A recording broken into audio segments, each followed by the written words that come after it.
All right, welcome everyone to our session on Ecclesial Intelligence, Catholic Resources for the Human Person's Encounter with AI.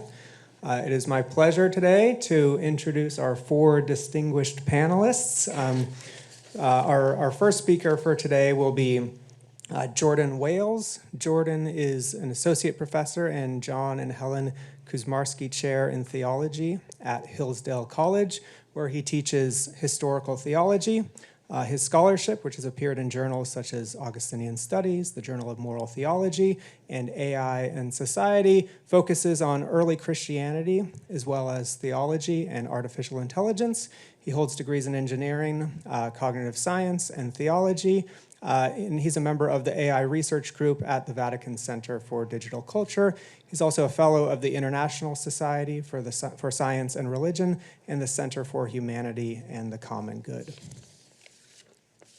Our second speaker for today will be Noreen Herzfeld. Noreen is the Nicholas and Bernice Reuter Professor of Science and Religion at St. John's University and the College of St. Benedict.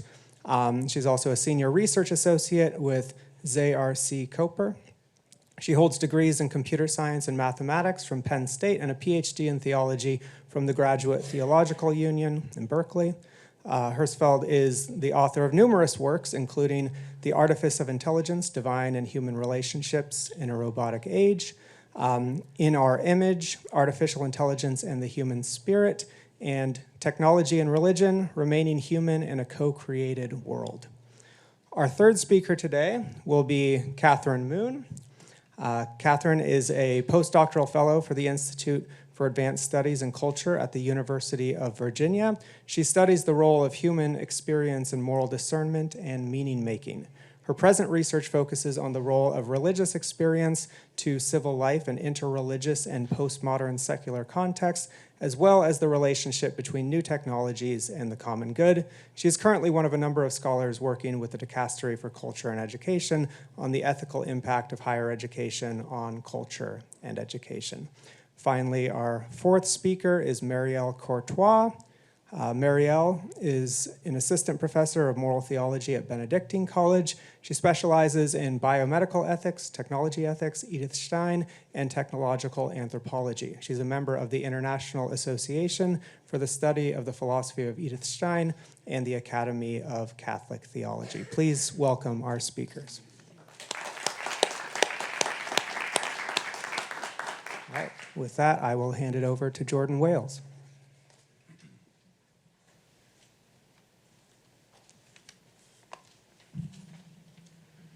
Thank you, Brian. It's a pleasure to be here. I'll open by first discussing a bit about the history of the group that we're members of, the AI research group at the Vatican Center for Digital Culture. Then I'll move on to a couple of primary issues that arise in the consideration of the human person's encounter with artificial intelligence. So since this talk is entitled Catholic Resources, it's suitable to begin with the question of how does one go about developing Catholic resources for the human person's encounter with a rather novel technology, artificial intelligence. In 2019, there was a meeting at the Vatican on the common good in the digital age that gathered representatives of the fields of technology, the natural sciences, theology, philosophy, and business in order to consider many of these issues. Something that was found while we were there was that just as everybody finally reached a sense of common ground upon which to have a conversation, the sessions were over.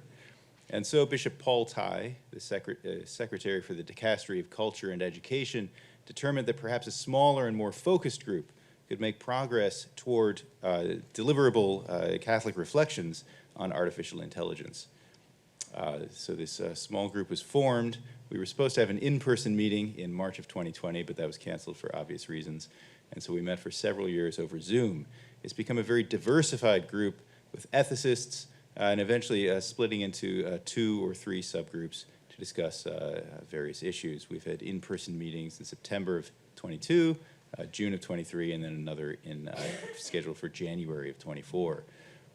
The scope of our reflections has been both anthropological and ethical. And this arises from the nature of artificial intelligence and its history as a field of human endeavor. Artificial intelligence began in the 1950s as an effort to get a computer to do what we would call intelligent if a human were doing it. Notice the behavioral definition of intelligence. But at that time, there was the hope that simply by replicating the logical processes and deliverances of human thought, a computer could be considered to be thinking. Now, however, artificial intelligence is more often thought of as a tool for accomplishing our aims, for delivering insights into big data, for cultivating advertisements, for choosing our next selection on Netflix or Spotify, and for giving insights into business processes. It is less personal in itself than it is seen as a utilitarian adjunct to our own problem solving, with all the potential for reduction of our self-understanding and of our engagement with the world that can come from the use of any purportedly intelligent tool to accomplish what we could not otherwise accomplish for ourselves. Today we'll consider a sampling of the ethical and philosophical and theological issues that arise. I'll allow each member of the group to make their own introductions to their contribution when the time comes. But for now, as I said earlier, I'd like to consider two issues. That of the human person, what is a person, and that of intelligence, what is intelligence, that embrace both what is now called sociable artificial intelligence, the kind of artificial intelligence that one encounters in the form of ChatGPT, or in the Replica AI app that can be downloaded for one's phone, as well as the kind of artificial intelligence that, less personal and not interacting with us on our own human terms, is deployed to solve particular problems. I will investigate two decompositions, the decomposition of personhood and the decomposition of intelligence, to remind us of what we may lose if we engage in false equivalencies, and to help us to envision what it means to live as human persons among our artificially intelligent tools. Excuse me, I just lost my talk here. Here we go. All right, so first the notion of the person as a relational subject. As we heard at the keynote talk last night, the ancient meaning of persona is mask. First a theatrical mask, then it came to mean a theatrical role. And it's very interesting, the Latin derivation for persona, the etymology, is to sound through, personare, to sound through the mask. But the way in which persons sound through in various roles, both theatrical and then eventually in ancient Rome social, came to represent their selfhood. Someone is a someone by what they do. Someone is a someone by what they say. And so the behavioral fulfillment of a social role in Roman society, the service of one's city and one's ancestors, came to be seen as exhaustively defining the selfhood or the someoneness of a human being. Not to serve the family or to fail in one's service to one's city is almost not to exist. And we see the tension of these impulses in the scene of Hector before the gates of Troy in the Iliad, as he watches Achilles flashing in his armor, coming toward him across the battlefield. And Hector remembers the pleas of his wife and his child to remain within the city, to stay with them, and to live. But as he watches Achilles approach, Hector knows this is better. And so he goes to his death in service of his city, the expenditure of his full self in the glory of final combat. This view of the person began to change, such that in Christian morality and in a Christian anthropology, one could see Hector returning within the city and believe that perhaps he had made the better choice. This comes about by Tertullian calling the three persons of the Trinity personae, but resolutely insisting that they are not masks or social roles. The distinction of Father, Son, and Holy Spirit betokens some eternal distinction within the divine life. Scripture refers to this distinction of Father and Son as the eternal begetting of the Word. And so the transmission of the divine life in giving and receiving, self-gift as the act by which God himself exists, came to be seen as the foundation of personhood.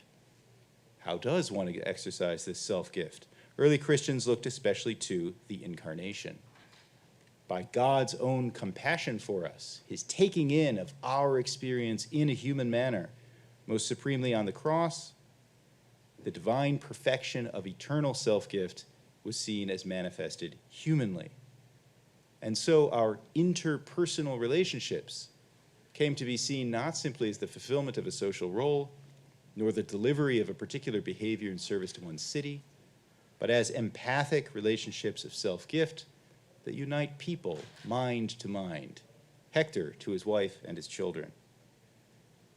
Consciousness, then, subjectivity, the ability to be aware and to have this inner life and to share it with one another, becomes a sine qua non of the category of person. While a person may be disabled or underdeveloped or injured in these capacities, nonetheless, their belonging to the category of those capable of self-gift by interrelation is what marks them out as persons. Their personhood cannot be taken away, even should they fail in their behavioral performance. But this is a problem for artificial intelligence. For an artificially intelligent person, at least with today's technology, has no such interior life. It has no self to give.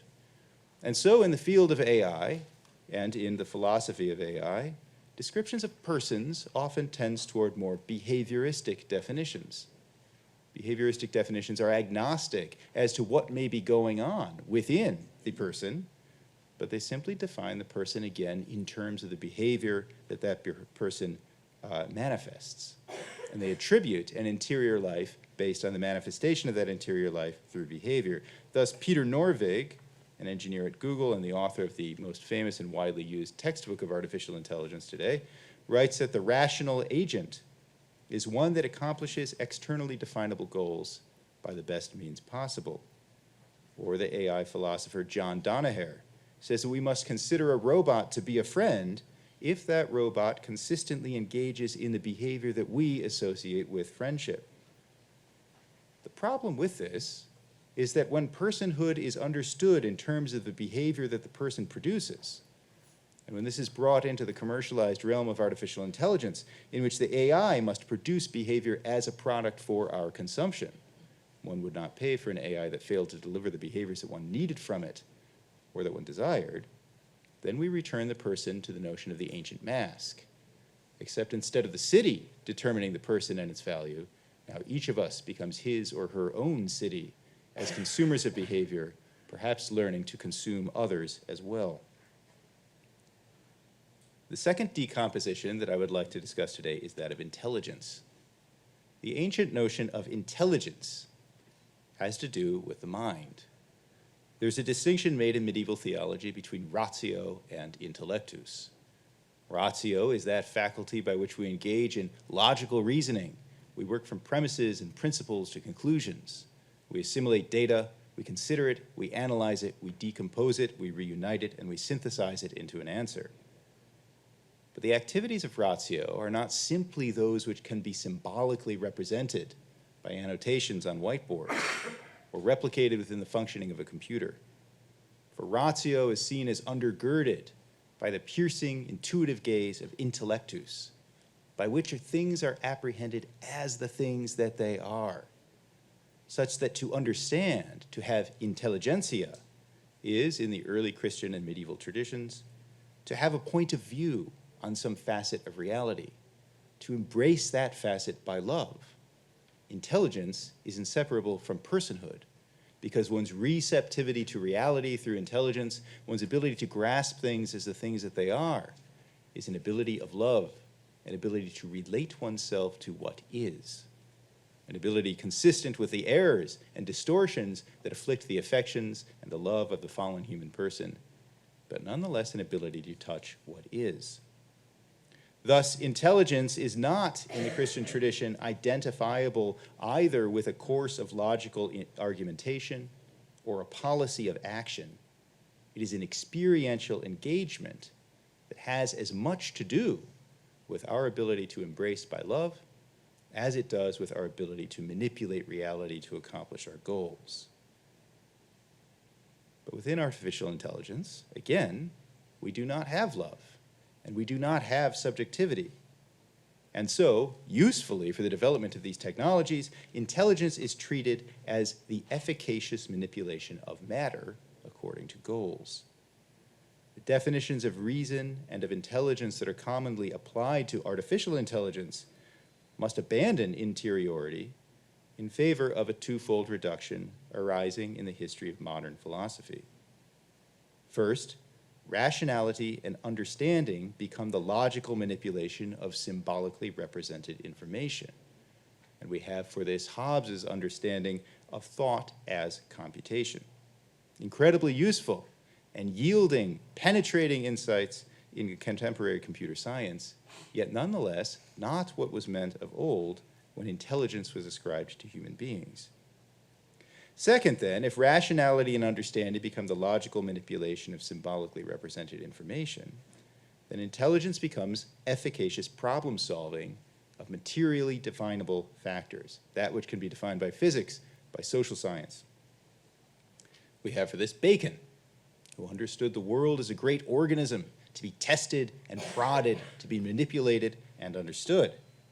And then Descartes, for whom the world is not so much an organism, but a series of causes reflecting upon one another, a great mechanism. The difficult with these reductions, and especially the reduction of intelligence, is that when we seek answers from artificial intelligence for the accomplishment of our goals, we risk slipping into what the theological tradition calls idolatry, the worship of images. Not because the AI is treated as a god, but because the AI, as an efficacious instrument for the manipulation of forces and the assessment of factors that we could not otherwise represent ourselves or discern, becomes an instrument of control that risks hiding all that escapes its representative powers. When the theologian Augustine of Hippo writes in the 5th century concerning idolatry, the chief concern of idolatry in the Old Testament is not the problem of fashioning graven images or burning incense before them, but of replacing something very mysterious and difficult to comprehend, or even incomprehensible, the relation with God himself, with instead a relation that can be controlled in terms of the factors and the goals that a human king or person might appoint for himself or herself. And if our black box artificial intelligences enable us to seemingly accomplish in the world things that we believe we could not otherwise accomplish, then there is the risk that the intelligence becomes an idol. It becomes an image behind which the world becomes more murky and more difficult to understand, because it cannot be engaged outside the scope of what we have labeled and the outputs that we have determined for our artificial intelligences. These two problems, the reduction of the person and the reduction of intelligence, do not mean that artificial intelligence is something evil or to be avoided or to be spurned, but that as we move forward in technology, we must keep in mind these theological and philosophical deliverances by which we understand a wider reality of what it means to be a person and what it means to be a knower of the real. Thank you.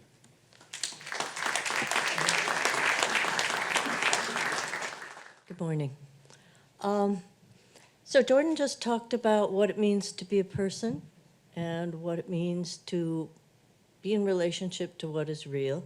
And my job on this panel is to talk further about being in relationship. Because if we're talking about AI and encounter, the question raises, what kind of an encounter, what kind of a relationship can we have with an AI? I want to start with a story that my mother used to tell when I was a kid, and maybe some of your mothers told the same story.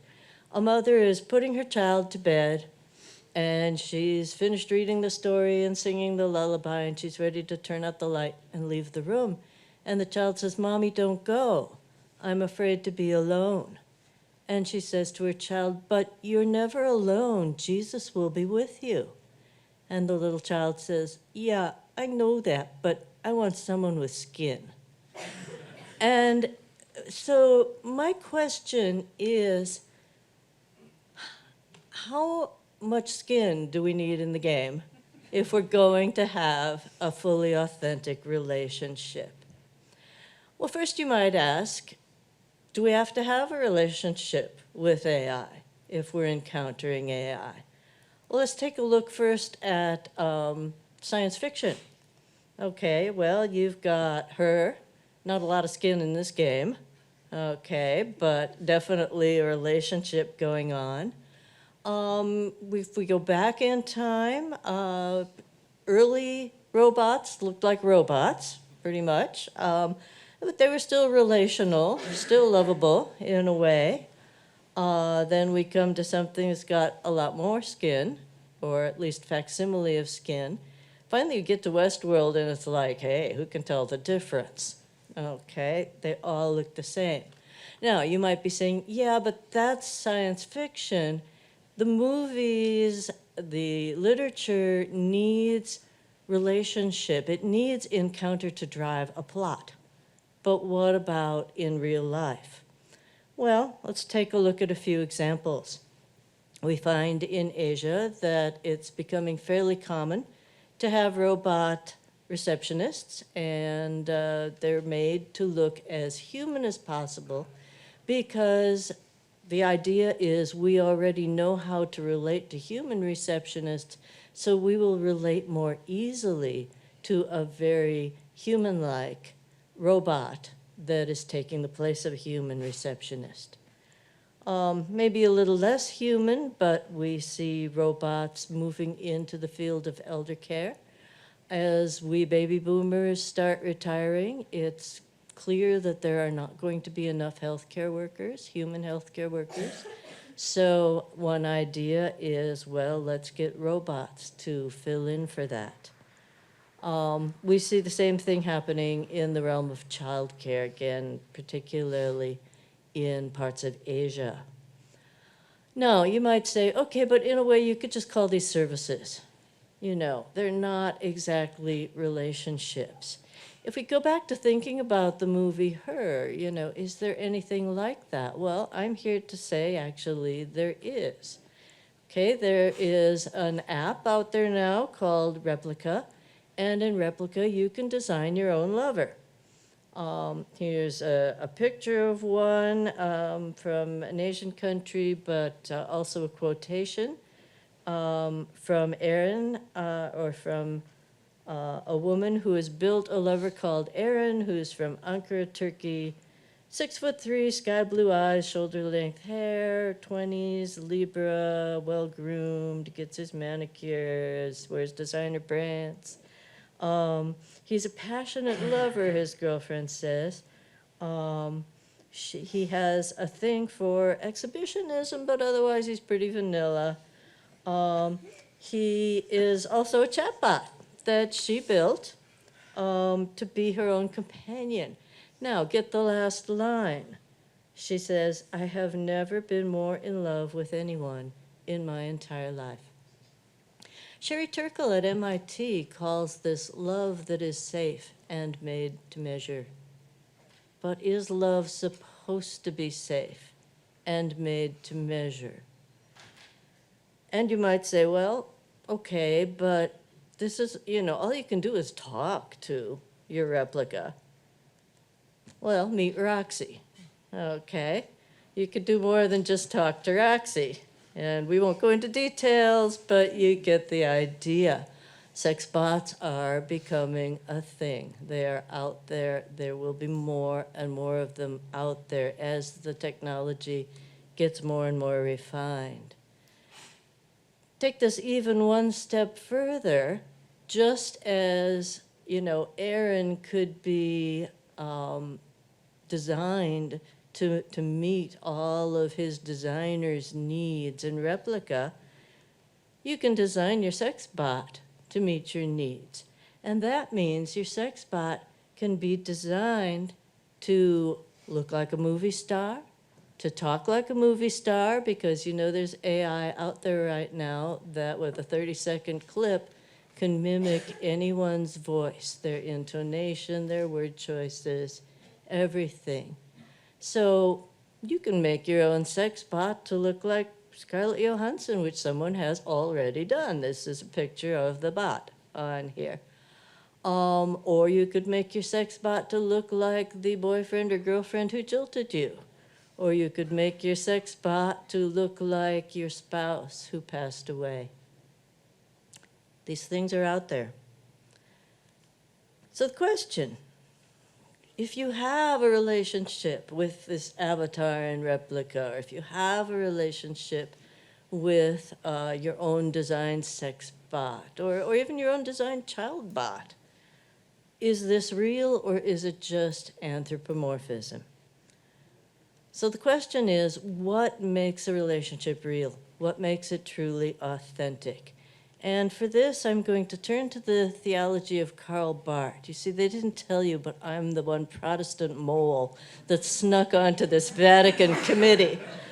So, Karl Barth says there are 4 things to a fully authentic relationship. You need to look the other in the eye. You need to speak to and hear the other. You need to aid the other, and you need to do it gladly. So we're going to look extremely briefly at these 4 and say, how well does AI measure up? So start with look the other in the eye. Well, if you've got a bot, you can sort of look it in the eye. An avatar, well, you can look at eyes on a screen. Okay, but what is really happening, of course, is a whole lot of code behind the scene. Is there a problem with looking an AI in the eye? I think there is, and the problem is you don't really know who you're looking in the eye. You don't really know who you're interacting with. And this became a problem with a program that was like Replica that was being widely used in South Korea by widows. And they were designing a partner to take the place of their deceased partner. But what was actually happening behind the screen was that the program was gathering information from them to make them targets for scams. Finally, the government caught on to this, and they took the program down. And many of the women said that they felt bereaved, as if they had, lost a husband for a second time. But they really didn't know who they were interacting with, because the eyes they were looking into were a mask, just as Jordan pointed out earlier. And the same problem arises when we talk about speak to and hear the other. First of all, I think this cartoon from the New Yorker captures very well something that we all learned during the pandemic, and that is to speak to someone through a machine is not the same as to actually speak to them when they are physically present.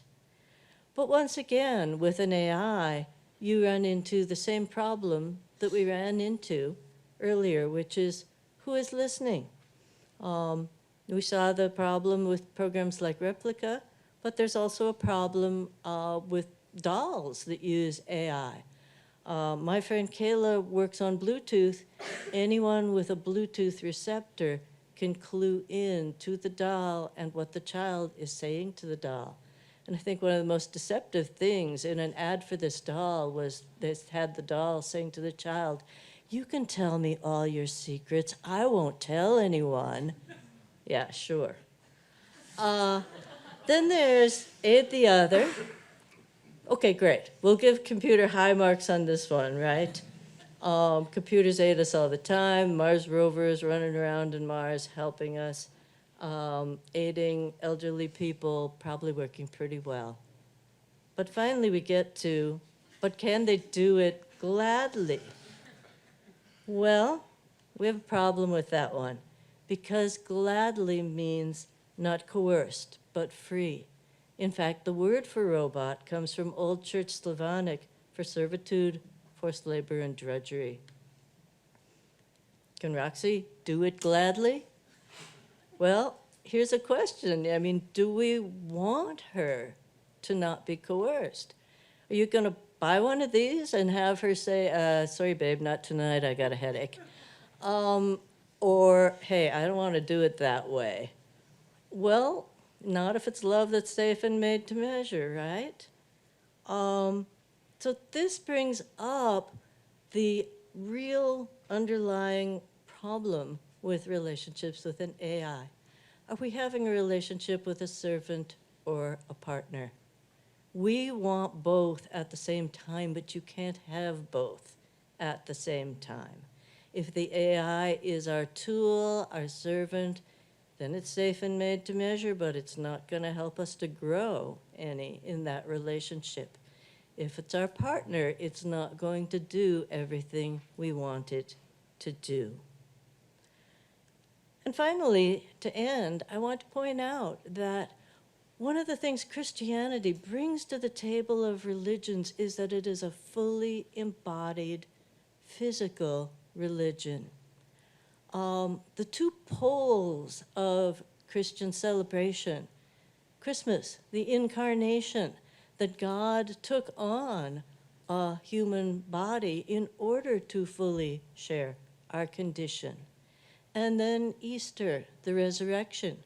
We say in our creed, we believe in the resurrection of the body. Now, sometimes Christians talk like, oh yeah, her soul went to heaven. But that isn't what we say we believe in. What we believe in is that we are fully embodied, and to have a fully authentic relationship, to truly be able to look the other in the eye, speak to and hear the other, and know who you're speaking to and who is hearing you, aid the other gladly. We need to be embodied and to be present to one another with skin. Thank you.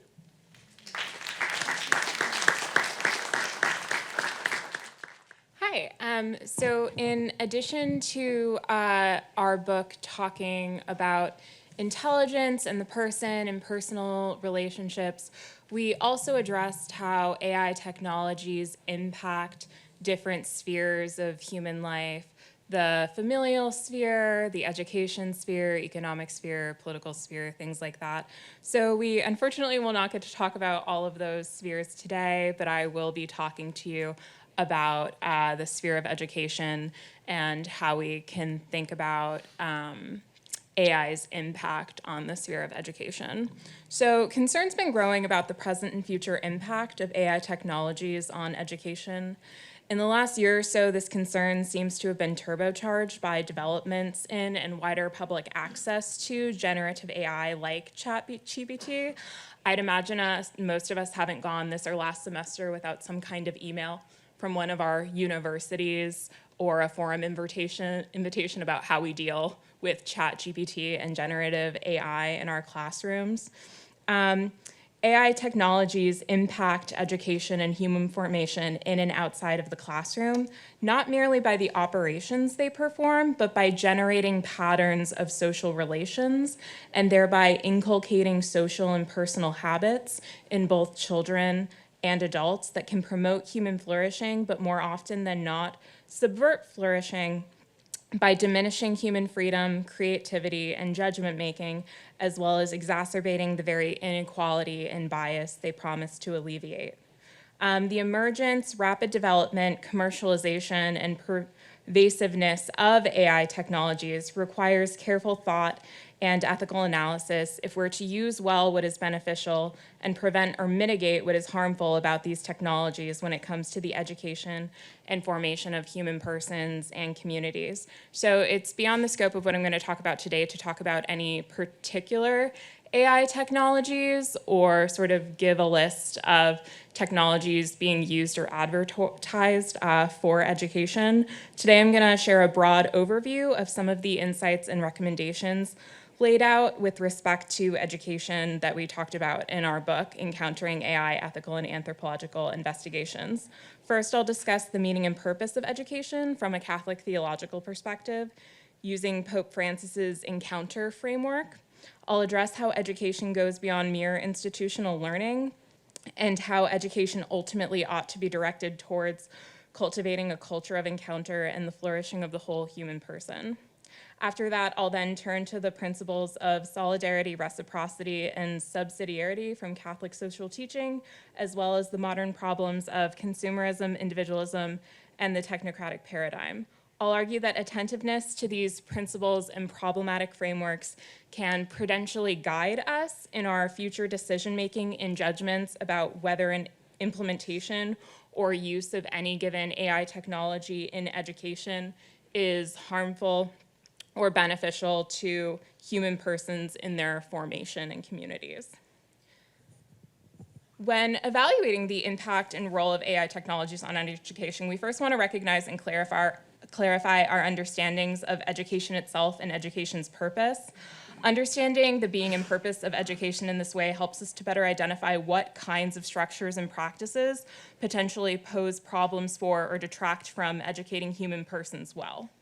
Oftentimes in public discourse, education is reduced to schooling and institutional learning. From a Catholic theological perspective, however, education is a lifelong process of formation in which human persons freely unfold and grow in community towards the common good. The purpose of education goes beyond knowledge acquisition, technical skill building, or professional development, and encompasses the formation of the whole person in pursuit of her ultimate end and unique vocation as gifted to her by God. Education encompasses any and all infrastructure, relationship, or encounters that contribute to the shaping of human persons physically, mentally, morally, spiritually, or as a whole. The impact of AI technologies on education are thus inseparable from and embedded within the cultural, political, economic, and familial spheres of human life. It therefore ought to be kept in mind that recommendations for how to think about the potential problems and opportunities AI technologies pose to education, although deeply relevant for and significant to schooling, extend far beyond it and cannot be fully effective without keeping in mind the larger educational reality in which schooling is embedded. Learning and formation, then, does not begin or end in a classroom, but rather the human person learns and is shaped and formed over the entire course of her life and in through her living. This is why Pope Francis says that education is not a parking lot, but a journey. Furthermore, in a 2014 address, Pope Francis talks about how a good education teaches us to learn how to learn, and opens us to love life in the inexhaustible depth of its fullness and mystery. In Laudato Si', he similarly makes the point that a good education plants seeds when we are young, and these seeds continue to bear fruit throughout life. As human beings grow in openness, they grow in their ability to be attentive to other persons, to creation, and to transcendence. They become more capable of building a society based on justice and solidarity, and are led more deeply into an encounter with truth and wisdom. This openness of heart and mind that Pope Francis tells us a good education cultivates are the very building blocks for creating a culture of encounter and breaking ourselves out of the culture of indifference we find ourselves in. Because as Francis himself says, life is the art of encounter. To love life and to be attentive to life, to reality, to other persons, to God's creation, and to God, is to love and be open to authentic encounter. For any education to then be considered a good and true education, it must ultimately cultivate a culture of encounter, because true knowing and true wisdom demands an encounter with reality. To regard life as without mystery and to see reality as completely knowable and dominable is to close oneself off from wisdom, from one's ability to truly encounter reality in the fullness of its meaning and being, and to cut oneself off from one's highest end.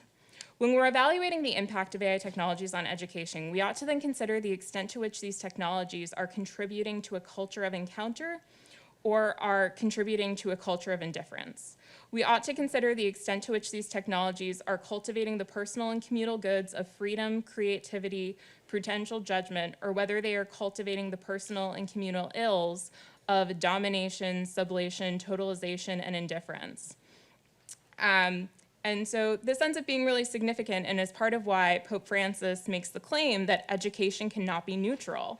It is either positive or negative. It either enriches or impoverishes. It either makes a person develop or depresses him.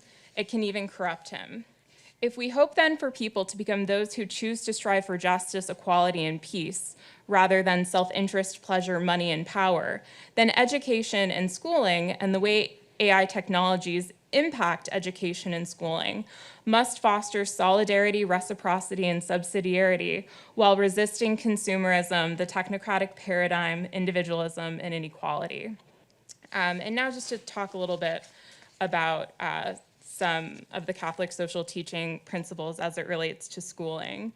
Institutional education and schooling as stewards of habit formation and personal cultivation are particularly vulnerable to being co-opted in both their content and structure by the ideologies of those funding them and the perceived market demands students confront upon graduating.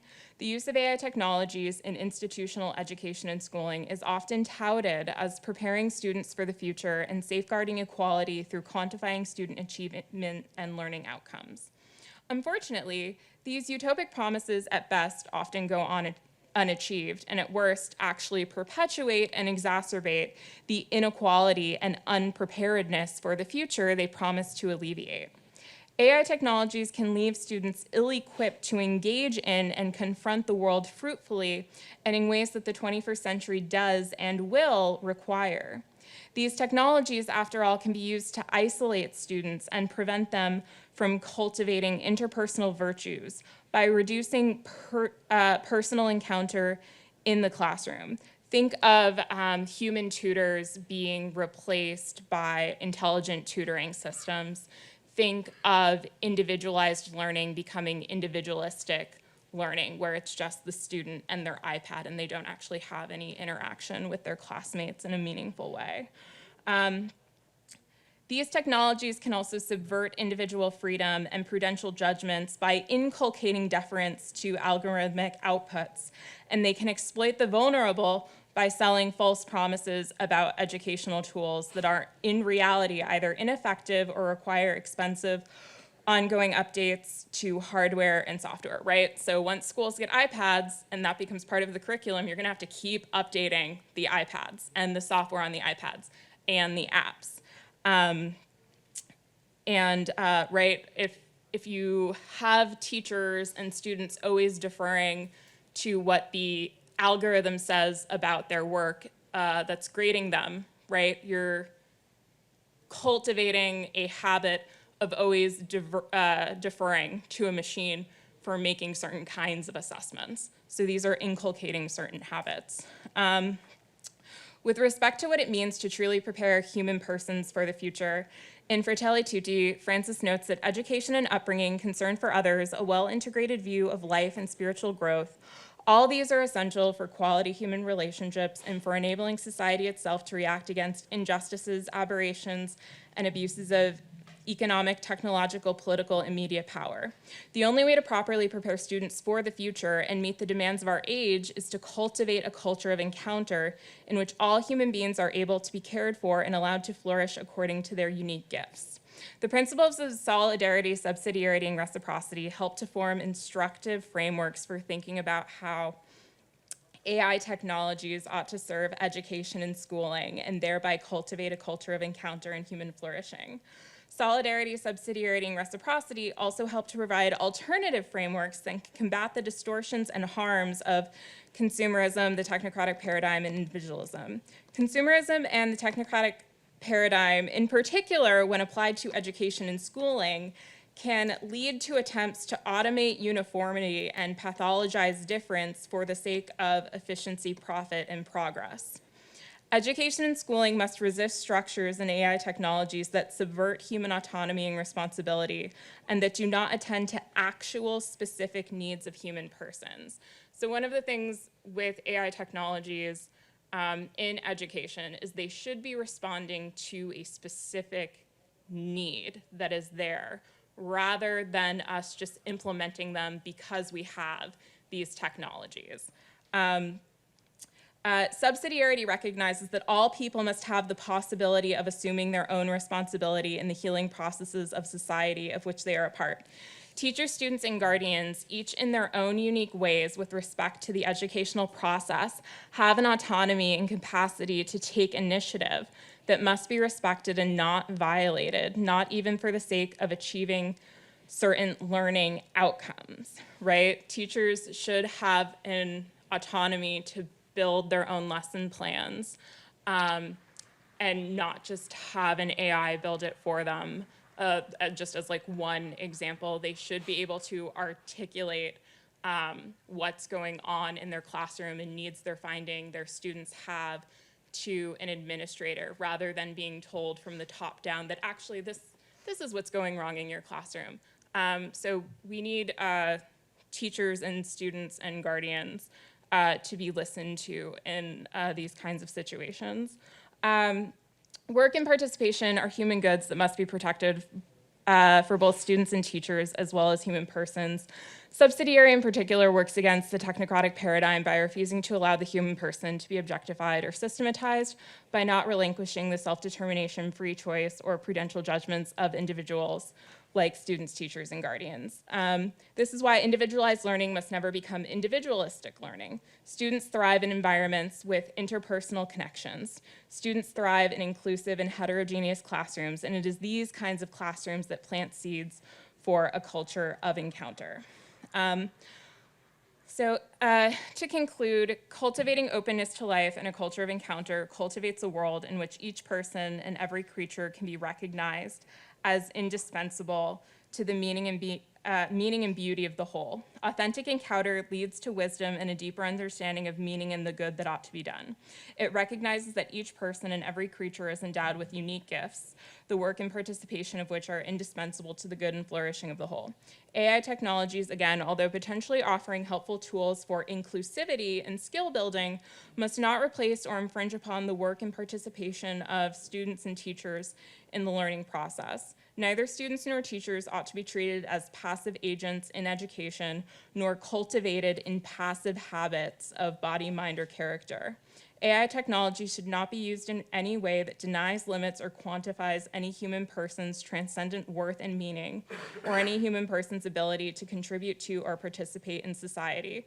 As Pope Francis adeptly notes, a culture of encounter is working to create a many-faceted polyhedron whose different sides form a variegated unity that represents a society where differences coexist, complementing, enriching, and reciprocally illuminating one another, even amid disagreements and reservations. Thank you.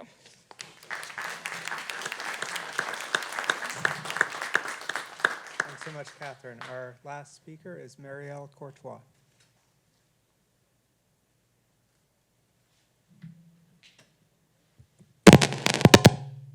Hi, everybody. As Catherine mentioned, our book discusses AI's impact on specific spheres and in extending considerations of the significance of relationality for personhood and the limitations of AI in engaging this fundamental human potency of relationality, I will offer additional reflections on the ethical challenges of AI applications to the spheres of the family and, as interrelated to the mission of the family, to medicine as well. First, to consider the impacts of AI to the family, it is important to reverence the significance of family in the providential unfolding of salvation history. In his 1994 letter to families, St. John Paul II describes the family as the first and most important path of human earthly life. Because each person is unrepeatable, John Paul II also describes each familial path as unrepeatable, and furthermore, a path from which man cannot withdraw. In his encyclical Deus Caritas Est, Pope Benedict XVI stated that the Church is God's family in the world, and God wishes to make humanity a single family in his Son. Each human person is knit into a family from the beginning of his existence, and God reveals the expanse and depth of his own love through the sign and activity of the family. In the Incarnation, God relied upon the role of a willing and loving parents. An important dimension for analyzing technology ought to be in light of how it may promote or distract from the theological mission of the family. Ultimately, the telos of the human person and society involves an eternal relationship between the person and the loving God, with the earthly community striving to point toward and anticipate the perfection of the heavenly community. The ministry of the Christian family fits into this telos by providing a context where the love of God is first nurtured and encouraged in the human heart, and where people first learn to care for their surrounding community members. Thus, the family is described as the place where parents become their children's first teachers of the faith. The spontaneous bonds of a family inspire reverence toward its serious responsibilities. Family members are charged with caring for one another unconditionally, even when it is difficult to do so. The Christian family is meant to hold one another accountable in demonstrating authentic charity and striving toward a full development of the virtues. Family invites those in need into its embrace when new children or aged loved ones join the home, or when any other family member or community member simply requires care. Likewise, the family is called to model and implement the hospitality of the wider nation in their encounter with other families in need. In the letter to the Hebrews, we read the request, "Let mutual love continue. Do not neglect hospitality, for through it some have unknowingly entertained angels." Abraham and Sarah showcased this hospitality when they entertained the 3 strangers who prophesied to them about their promised child. Many families seek the same excitement and diligence as this moment depicts in modeling care for their community, even in its newest, most temporary, or longest-running members. Here, I will outline 3 challenges from AI toward the human family regarding the threats of insulation, objectification, and the outsourcing of instruction. First, if uses of AI only magnify frivolous pleasures, these can distract us from breaking out of loneliness to commit to lasting relationships that seek authentic joy and in which patient and prodigal human attention becomes possible. As Pope Francis writes, quote, "The gospel of the family is a joy that fills hearts and lives," end quote. As family members can become entertained by a virtual world available through AI programs, this could insulate family interests and distract the family from their responsibilities to serve their community. This can invite narcissism, which Pope Francis warns makes people incapable of looking beyond themselves, beyond their own desires and needs. This can detract from the missionary calling of the family vocation. This mission is described in the Second Vatican Council's decree on the apostolate of the laity as to be the first and vital cell of society. AI can also risk further objectification of family members throughout the lifespan. First, I will consider the context of perinatal medicine. Advancements in technology have offered significant strides in decreasing both infant mortality and maternal mortality rates, overall contributing to safer pregnancies and births. With this also comes the risk of over-medicalizing the birthing experience to the point of undervaluing the embodiment and wisdom of the mother, as well as imposing a system of medical surveillance on families and children. These threats can cause children, and humanity in general, to be viewed as manufactured products, rather than to provide them, to use a phrase from Caritas in Veritate, the look of love which they crave. Contrastingly, in welcoming members with special needs, the family can discover unique ways of answering the call to care for, cherish, and celebrate the dignity of each member. Parents are called to offer the same type of generous love as Christ's human parents offered to their child, a love that did not seek ownership of him, but rather welcomed all into his presence. In both the presentation of the infant Christ and the finding of Christ in the temple, we witness Mary and Joseph's awareness that their child is not their own to possess, but is rather an offering to the universe. Christian families strive to make a similar offering of their children, informing them to seek their vocations. Additionally, the fact that intergenerational care can be mediated by AI presents its own challenges of objectification at the other end of life's trajectory. While assistance in care can render it more feasible to provide for the needs of loved ones, and perhaps even allow them to live comfortably at home rather than in alternative facilities, it also renders it easier for families to detach themselves from care. New capabilities of AI to optimize care call into question how best to offer loving care and how it should be accompanied by embodied interactions. Some may argue that outsourcing more mundane tasks may reserve precious time for interpersonal communication. This distinction, however, risks misunderstanding charity, which addresses the whole person and which may be communicated even through the smallest of actions. Even humble acts of service reveal a kenosis that unites the human agent with the mysteries of the Incarnation and the Passion of Christ. Third, there is also the danger that, perhaps to avoid discord in the family, moral insight may be sought through sources catered by AI rather than from within the family. This moral outsourcing can lead to a de-skilling in prudential decision-making. The Christian family holds an ecclesial responsibility to evangelize through one's activity and to be ready to offer counsel as needed to community members. Hence, as John Paul II describes in Salvifici Dolores, family help means both acts of love of neighbor done to members of the same family and mutual help between families. This capacity can become underdeveloped if moral insight is sought outside of the context of direct personal relationships. It can also lead to concerns about the accuracy of information and the extent to which information received may be undermined by bias. The lack of interpersonal deliberation can detract from the family's and the community's potential to grow together morally and culturally, and instead reinforce a fear of isolation on account of moral conviction.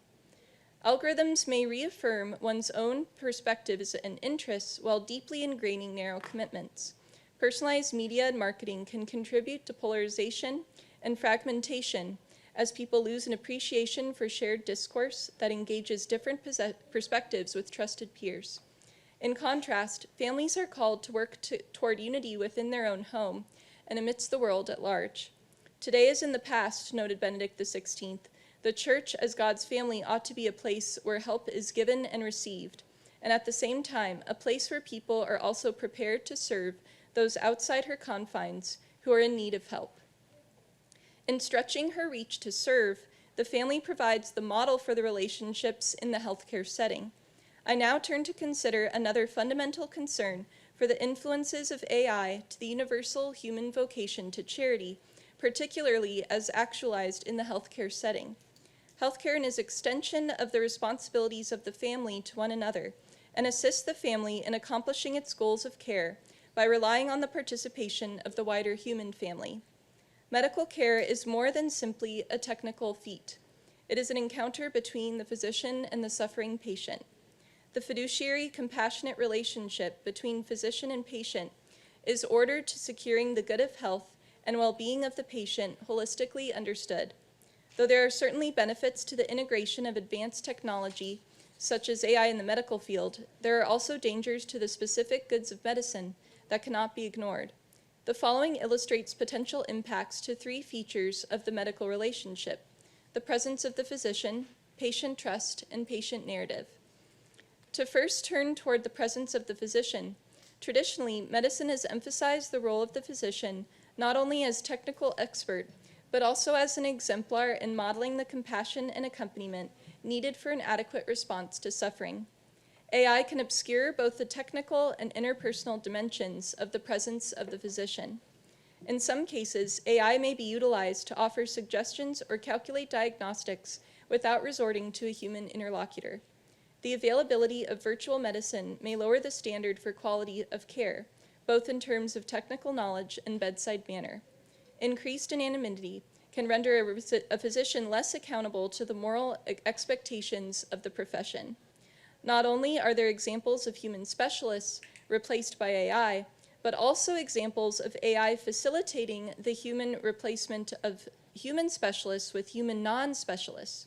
For example, peer therapy apps assist non-credentialed users in providing counseling to other users, with AI mediating messages and unofficially training the peer counselors in unnuanced psychological paradigms.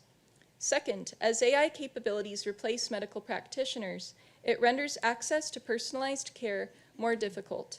For example, scheduling algorithms may help physicians secure more patients, but also decrease the physician's quality time with the patient. Briefer, more intensely managed clinical visits can contribute to the patient feeling unprioritized and perceiving oneself as a burden, directly conflicting with the intentional gaze of the physician, often analogized to the parable of the Good Samaritan. Next, AI can detract from personalist and narrative-centered medicine. Medical schools have integrated humanities-centered curriculum to improve the physician's capacities to empathize with patients.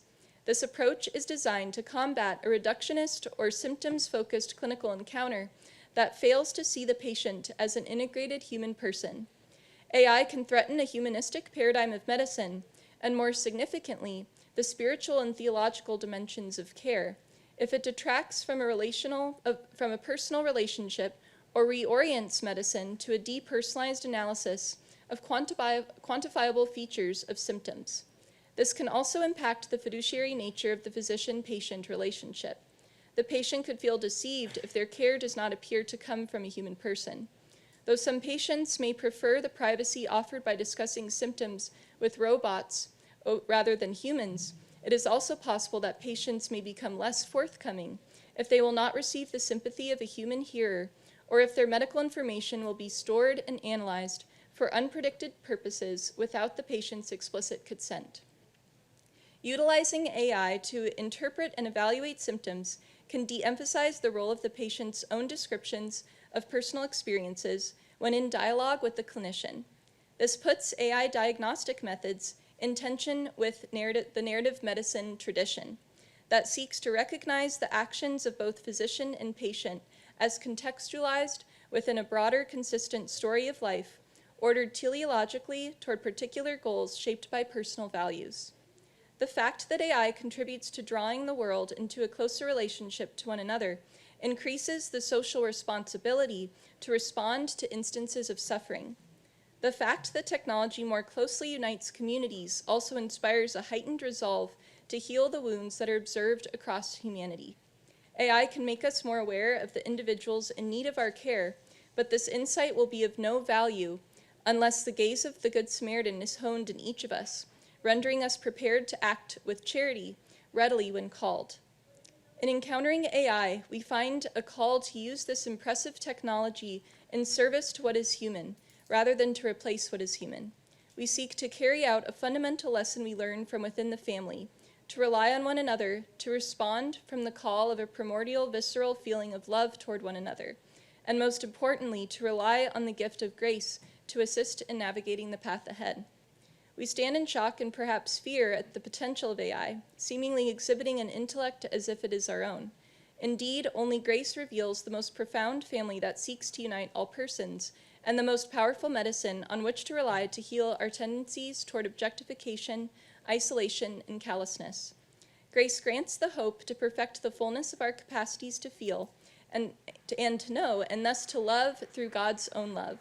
We find ourselves invited to cling to grace, gifted to persons and claiming persons alone. Perhaps grace can help us become more rightly shocked by the immensity of God's love we are honed to give as it becomes our own. Thank you.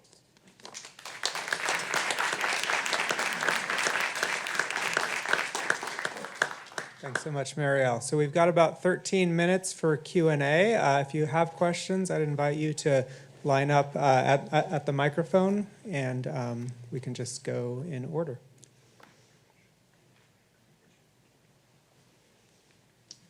Hi, thank you all for your talks. Can I take it out? I took it out, okay. I had a question for Dr. Wills. Thank you, Dr. Wills, for your talk, marked by definitions, which I found very helpful in the discourse about artificial intelligence. I wanted to return to two of your definitions as I understood them. You said one of our key aspects of intelligence as humans is this intellectus, that's an openness to reality. And the kind of AI people will have us say that intelligence is more the efficacious manipulation of matter, right? It seems to me like there's something else that marks our openness to reality, and that is that we are in the world, whereas the intelligence of a machine is not in the world. And I know that this has been part of the AI conversation, what it means to be in the world, what it means not to be in the world. So I was just wondering if you could reflect a little bit on that and what it means for us to be in the world and AI not to be. Sure, thanks very much.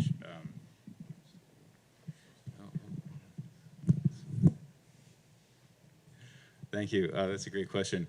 This is the question of being in the world has been a long-running question within the field of artificial intelligence and robotics, and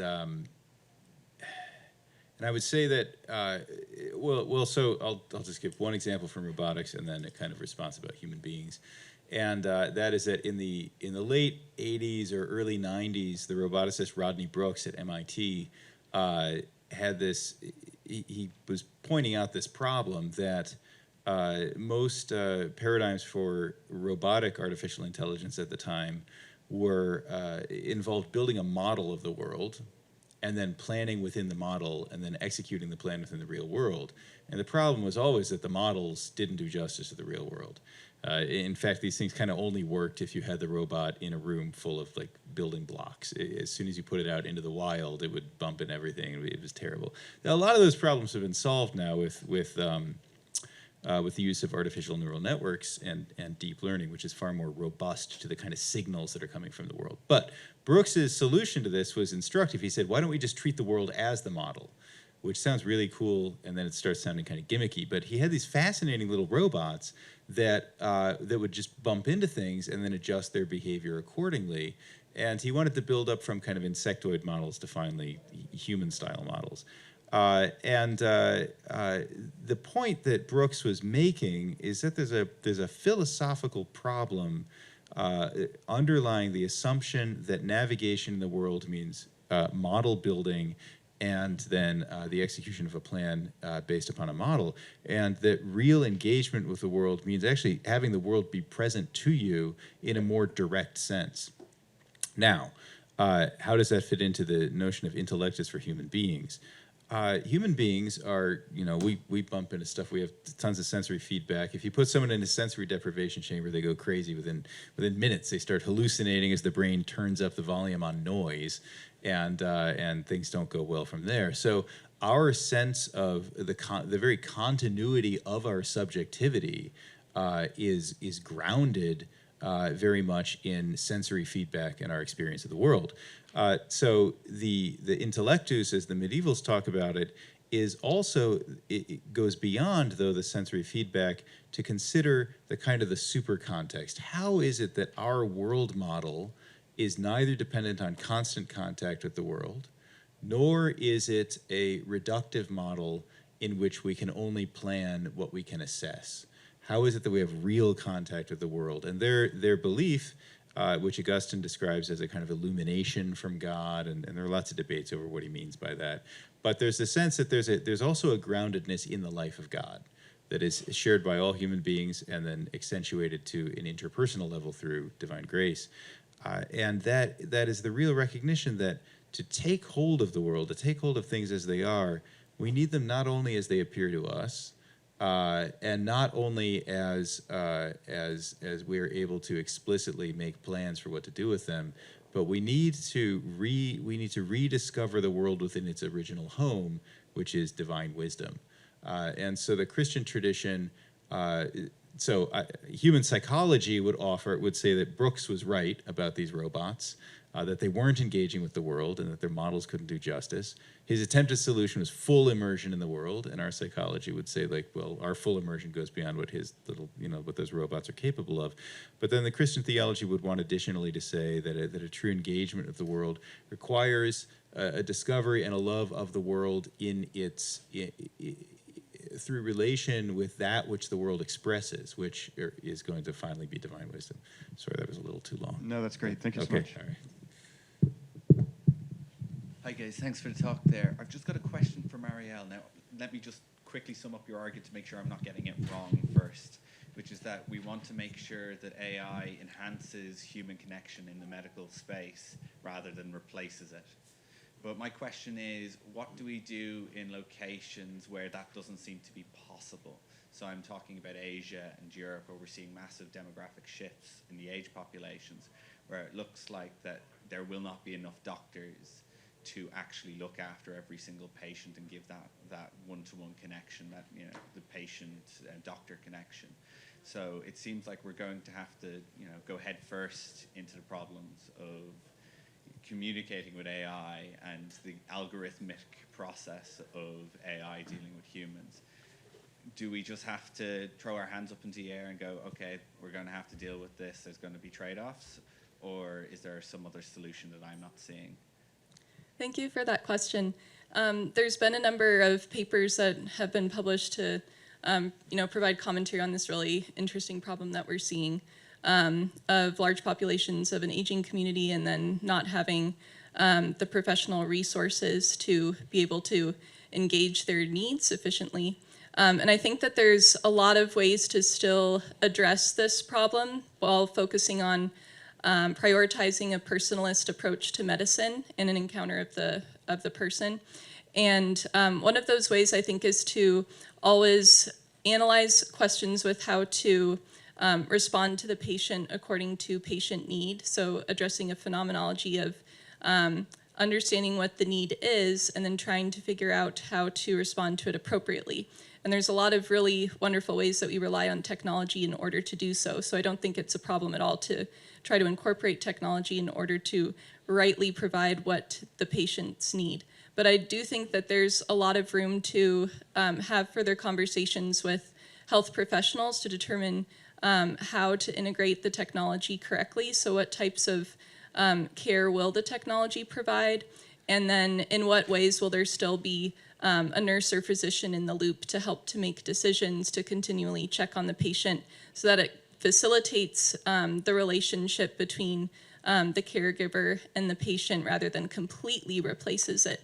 But there's, I think, still a lot of really wonderful room to apply technology in order to answer to those needs and to ensure that those patients are being reached to. So I don't think it's a matter of completely taking away the great promises that AI can provide, but that there's a lot of insights that need to be gained from the experiences of especially nursing professionals about how to do this rightly in order to still preserve the caring and the charity that's at the heart of the nursing profession. And hopefully that helps to start to answer that good question. I'm sorry, my notes are on my phone. I'm not texting as I ask a question, but my question is for Catherine. So in your talk, you mentioned that we want AI technologies to be fostering solidarity, subsidiarity, and reciprocity when used in schooling, and we want to be resisting consumerism, the technocratic paradigm, and individualism. And you mentioned a specific example of AI technologies can isolate students and prevent them from cultivating interpersonal virtues. And so that would be like a negative result of AI technologies when used in the classroom. And then you offered that maybe a positive way that AI technologies could be used would be to promote inclusivity and skill building. But I was wondering if you have any concrete examples of AI technologies that you may have seen that have done that, or ways in which you hope that AI technologies could do that. So one example that's very small and from like a kindergarten classroom is with handwriting, right? In order to learn how to write letters correctly, you have to practice. But you don't want to keep practicing doing it the wrong way, otherwise you're going to learn it the wrong way and then you're going to have to unlearn it.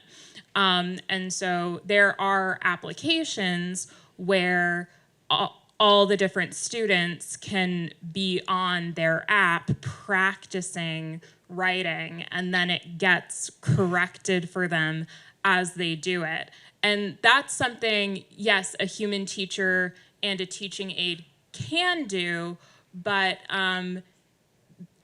this is very helpful in the sense of it's individualized but not individualistic. So it's attending to a very particular skill that needs to be built up and is helping the person form that skill, but it's not separating anyone else completely, right? Because it's only going to be for a set time of day and something like that. So I always think of that as like the prime example for a good use of AI for skill building. So a set time, a set problem, and then there are going to be other things integrated into the classroom where students and teachers can have that one-to-one connection and things like that, right? And the teacher's not just going to be like taking a tea break during that time, right? They're going to be attending to the students. Does that? Yeah, okay. Thank you. We might have time for just one more very quick question. Question about relationships with robots. Could you give us a little bit of a distinction between what I perceived as kind of a stunted relationship that you're presenting up there with robots versus maybe cuddling with a puppy to make you feel comfortable at night, or maybe a talking Teddy Ruxpin, or like a content cat lady that lives, with just cats? I mean, is there a way that we might be able to coexist and have relationship with robots in a way that is similar or analogous to a Teddy Ruxpin or a dog or a cat? I'm going to say not the dog or the cat, but the Teddy Ruxpin, yeah. In other words, relationship or relationality other than personhood is actually a very fluid category. Like with personhood, it can be a binary. You either are a person or you're not a person. But you can have relationships all across the spectrum. For example, you know, I mean, a teenage boy will have a relationship with his first car. And it's a relationship. I have a relationship with my car, you know. I named it Impunity so I can drive wherever I want with impunity. But obviously this isn't a fully authentic relationship. And so as you look across the spectrum, you would say, okay, you know, impunity is here, you know, Teddy Ruxpin is here. The dog and the cat are probably up a little higher because they actually share aspects of our condition, such as feeling pain, such as doing some things gladly. At least I think my dog is doing something